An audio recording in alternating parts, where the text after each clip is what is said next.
तो नमस्कार दोस्तों, आज हम करेंगे कक्षा 10वीं की वर्कशीट संख्या है ये 42, जो 9 अक्टूबर को आपके पास आ गई थी। और इस वर्कशीट का मेन है वृत्त की स्पर्श रेखा, यानी कि आपका अगला अध्याय शुरू हो गया है। शायद ये चैप्टर नंबर 9 है और इसका बेसिक इसने दिया हुआ है इस वर्कशीट में। ठीक है, तो बहुत ही अच्छी वर्कशीट है। जब आपको बेसिक समझ में आएगा तभी तो अगले क्वेश्चन समझ में आएंगे। तो बहुत ही वैसे बहुत कम टाइम लगेगा इसमें, लेकिन बहुत ही अच्छी वर्कशीट देर की देखिए क्या है। थोड़ा जूम कर लेते हैं, क्या दिया हुआ है देखिए। इसने दिया है याद कीजिए और बताइए, मतलब आपने कुछ पीछे सीखा होगा उसके आधार पे है। याद कीजिए और बताइए। देखिए यह था दिए गए चित्र में रेखाखंड CD को क्या कहते हैं। तो CD को क्या कहते हैं बताइए भाई।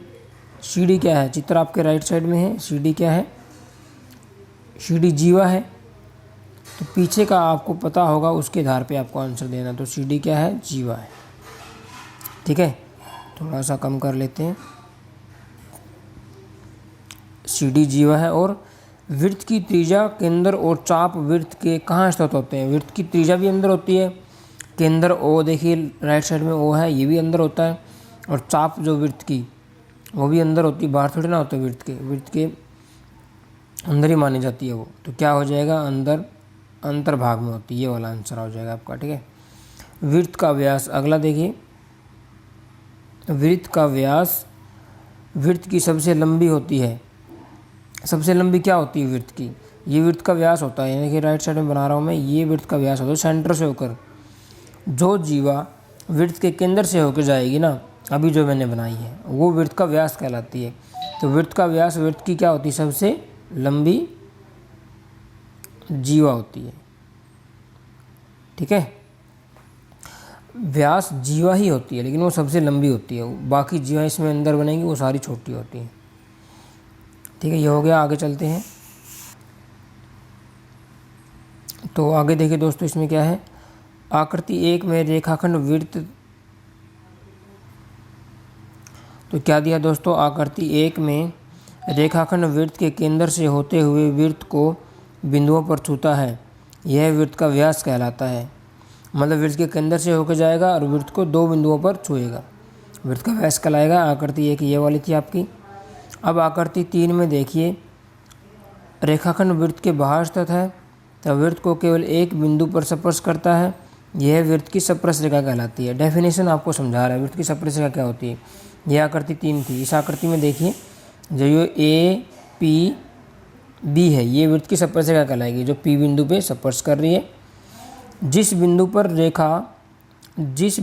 रेखा वृत्त को स्पर्श करती है या छूती है, वह बिंदु स्पर्श बिंदु कहलाता है। तो इसमें स्पर्श बिंदु कौन सा हो जाएगा आपका, इसमें P आपका स्पर्श बिंदु हो जाएगा। ठीक है, अब राइट साइड देखिए, बिल्कुल राइट में आकृति 4 है। ये आकृति 4 देखिए क्या कह रहा है। आकृति 4 में रेखाखंड वृत्त को 2 बिंदुओं पर प्रतिच्छेद करता है। रेखाखंड कौन सा है, ये DE रेखाखंड 2 बिंदुओं पर प्रतिच्छेद करता है। बिंदुओं का नाम तो दे नहीं रखा है। तो यह वृत्त का क्या कहलाता है, छेदक रेखा कहलाती है। छेदक रेखा बोल दो या प्रतिच्छेदी रेखा। ठीक है, ध्यान रखना। तो वृत्त का व्यास हमने किया था, जो केंद्र से होकर जाएगा 2 भागों पर काटेगा, वृत्त को छुएगा मतलब। और स्पर्श रेखा जो एक बिंदु पर स्पर्श करेगी। आगे छेदक रेखा जो वृत्त को 2 बिंदुओं पर काटेगी। और आगे बढ़ते हैं हम। तो सामने देखिए दोस्तों, आकृति आ गई आपकी 2। ये आकृति 2 है। क्या बोला, आकृति 2 में रेखाखंड वृत्त के बाहर स्थित है। बाहर है ना ये रेखाखंड, वृत्त को छू भी नहीं रहा, ये बाहर है, तथा वृत्त को कहीं भी स्पर्श नहीं करता है। ये ऐसा रेखाखंड है जो वृत्त को स्पर्श नहीं करता। 3 टाइप के रेखाखंड इसने किए, 4 टाइप के। एक जो काट रहा है, एक जो स्पर्श कर रहा है, और एक जो बिल्कुल काटते हुए जा रहा है, और एक जो काट ही नहीं रहा है। तो 4 टाइप के इसने डिस्कस कर ली 4 आकृतियों में। अब देखिए, अब लेफ्ट साइड देखिए, अब हम कह सकते हैं कि चित्र 3 में AB वृत्त की स्पर्श रेखा है तथा बिंदु P स्पर्श बिंदु है। ठीक है, ये वाला था, ऊपर थोड़ा दिखाई दे रहा है आपको ये। ठीक है, AB क्या है, स्पर्श रेखा है, और P बिंदु भी स्पर्श कर रही है वृत्त को। अब यहाँ पे देखिए क्या है, प्रश्न आपका आ गया, वृत्त की जीवा वृत्त की छेदक रेखा से किस प्रकार भिन्न है। उत्तर इसने दे ही दिया खुद से। वृत्त की जीवा, तो इसमें ये जीवा देखिए, ये भी जीवा है, ये भी जीवा है और ये भी जीवा है। और इस साइड क्या दी हुई है, छेदक रेखा दी हुई है। ये छेदक रेखा है, ये छेदक रेखा, ये छेदक रेखा। किस प्रकार भिन्न है बताओ? ठीक है, दिखाई दे रहा है। ये तो क्या है, वृत्त की जीवा तो क्या है, वृत्त के अंदर है, बाहर नहीं निकल रही है, लेकिन छेदक रेखा बाहर निकल रही है, मतलब वृत्त को काट रही है दो बिंदुओं पे, वो दूसरी साइड निकले जा रही है। ठीक है, ये छेदक रेखा होती है, ये फ़र्क होता है इनमें। तो आगे बढ़ते हैं। तो दोस्तों आगे देखिए, नीचे की तरफ आगे आ गया, ये बहुत ही अच्छा है, इसने डिफरेंस दे रखा है। तो ये है वृत्त की, देखिए यहाँ पे वृत्त की जीवा, छेदक रेखा तथा स्पर्श रेखा में तुलना। तुलना बोल रहा है, क्या तुलना होगी? तो पहले तो जीवा के बारे में बोल रहा है। ये वृत्त की क्या होती है, अंधस्थित होती है, वृत्त को दो बिंदुओं पर छूती है और केंद्र से होकर जाएगी। ठीक बात है। और छेदक रेखा वृत्त को प्रतिच्छेद करती है, काटते हुए जाती है, वृत्त को दो बिंदुओं पर प्रतिच्छेद करती है, केंद्र से होके जा सकती है। जा सकती है बोला इसने, जा सकती है का मतलब नहीं भी जाएगी और जा भी सकती है। ऐसी जीवा के बारे में बोला था इसने, केंद्र से होकर जा भी सकती है, नहीं भी। अब स्पर्श रेखा देखिए, वृत्त के बाहर स्थित होती है, सही बात है, बाहर होती है, वृत्त को केवल एक बिंदु पर छूती है और कभी भी केंद्र से होकर नहीं जाएगी। अब वृत्त के बाहर होगी तो केंद्र से होकर कैसे जाएगी? जब वृत्त को बाहर किसी बिंदु से छू लिया, एक ही बिंदु से, तो केंद्र से होकर नहीं जाएगी। तो चलिए दोस्तों आगे बढ़ते हैं। इसमें इनका उत्तर हमें देना है। देखिए अब इनका उत्तर दीजिए, इनका उत्तर हमें देना है। तो देखिए पहला है, वृत्त तथा वृत्त की स्पर्श रेखा के उभयनिष्ठ बिंदु को क्या कहते हैं? पहला क्या कहते हैं भाई? वृत्त की रेखा तथा उभयनिष्ठ बिंदु को क्या कहते हैं? उभयनिष्ठ बिंदु जो दोनों में कॉमन हो, क्या कहेंगे उसको? ये वृत्त हो गया, ठीक है, और इसको कोई रेखा स्पर्श कर रही है, यहाँ पे ये काट रहा है भैया, यहाँ पे काट रहा है, ठीक है, ये बिंदु हो गया, यहाँ पे काट रहा है, कोई ना बन नहीं रहा है, तो उभयनिष्ठ बिंदु को क्या कहते हैं? स्पर्श बिंदु कहते हैं। ठीक है, स्पर्श बिंदु। कोई नहीं, ये कॉपी पेन पे करवा देते हैं हम आपको, ठीक है, इस पर अच्छा से नहीं हो रहा है, अभी कॉपी पेन पे करवाते हैं। तो चलिए दोस्तों कॉपी पेन पे आपको करवा देते हैं। तो पहला प्रश्न है आपका, वृत्त तथा वृत्त की स्पर्श रेखा के उभयनिष्ठ बिंदु। देखिए वृत्त बना लेता हूँ मैं,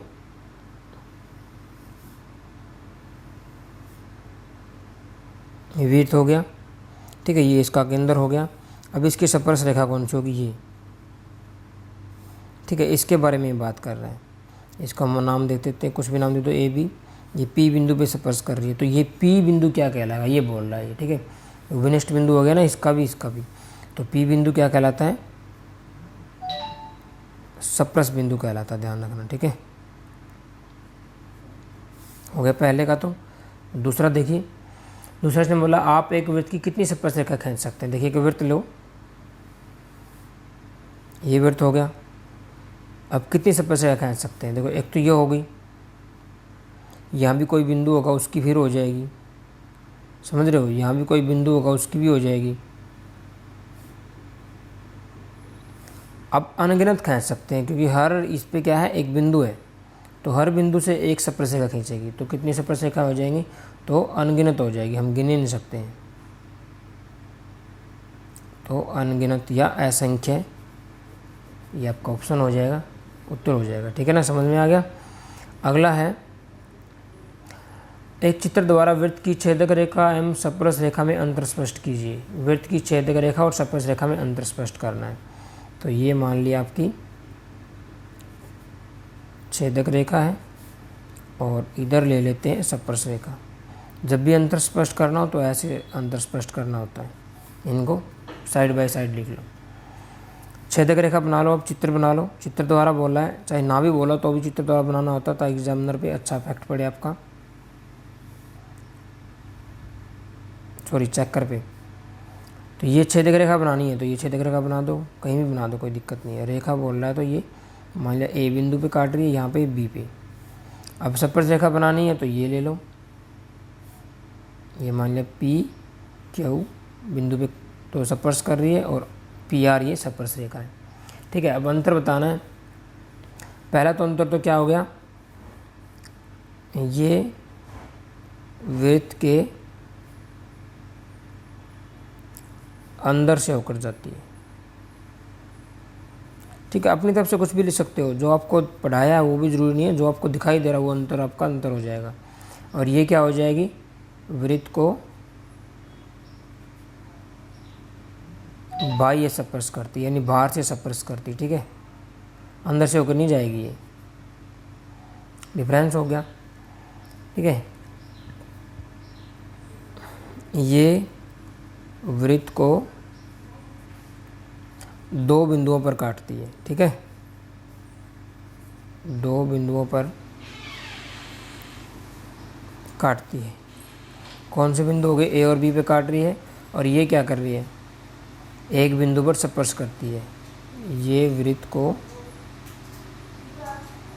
एक बिंदु पर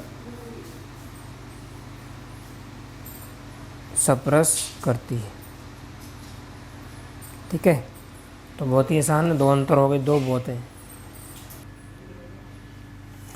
अच्छा, एक अंतर आप और भी लिख सकते हो कि ये छेदक रेखा देखिए, मैंने क्या लिख दिया यहाँ पे, केंद्र ले लिया, तो ये यहाँ से भी होके जा सकती है। ठीक है, लेकिन ये इसका केंद्र है, तो ये एक बिंदु पे स्पर्श करती है, तो ये अंदर से होकर नहीं जाएगी, तो ये भी आप लिख सकते हो, केंद्र से होकर जा सकती है। ठीक है, और ये केंद्र से होकर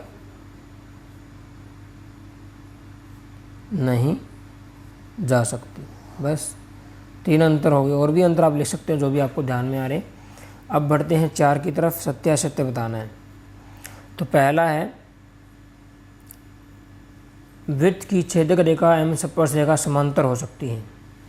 देखिए, पहला इसने बोला ना, पहला ये हो गया, मान लिया वृत्त, थोड़ा छोटा बना लेते हैं, कम जगह है, और ये हो गया दूसरा वृत्त। इसने कहा है कि वृत्त की छेदक रेखा, ये छेदक रेखा हो गई, और स्पर्श रेखा समांतर हो सकती हैं। तो ये आप इसके समांतर ले सकते हो, कोई स्पर्श रेखा, देखो दोनों समांतर होगी।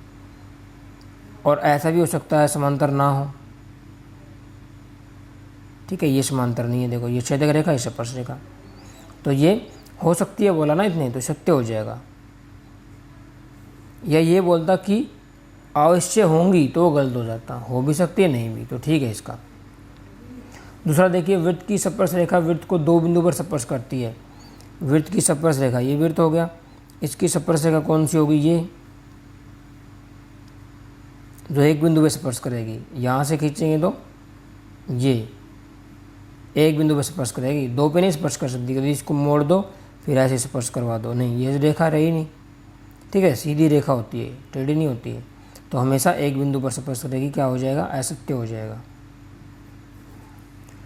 तो दोस्तों, आज की वीडियो में इतना ही, मिलते हैं आपके साथ अगली वीडियो में नई वर्कशीट का सॉल्यूशन लेकर। और वीडियो अच्छी लगी हो तो लाइक करें और अपने दोस्तों को शेयर करें, ताकि वो भी घर बैठ के सीखते रहें गणित को। Thanks for watching, bye bye friends.